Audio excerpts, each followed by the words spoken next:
x plus 1 by x is equal to 2. Then x square plus 12x plus 1 by x square plus 10x plus 1 is equal to ఎంత? దాన్ని సింపుల్గా చేయడం వల్ల X plus 1 by X is equal to 2 మనకి ఇచ్చింది. దాన్ని simple చేయండి. X LCM అయితే ఎక్స్ స్క్వేర్ ప్లస్ 1 అవుతుంది. దీన్ని ఏమవుతుంది? X square plus 1 by X is equal to 2. Next X square plus 1 is equal 2x చేస్తే దీన్ని యూజ్ చేసి మనం దీన్ని అప్లై చేయండి. ఇక్కడ ఏముంది? X square plus 12x plus 1 by X square plus 10x plus 1 ఉంది. ఈ ఎక్స్ స్క్వేర్ ప్లస్ 1 బదులు మనం ఏమేయచ్చు? 2x వేయచ్చు.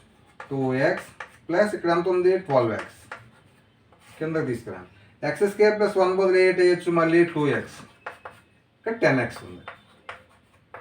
ఈ 2x plus 12x 14x, 2x plus 10x 12x.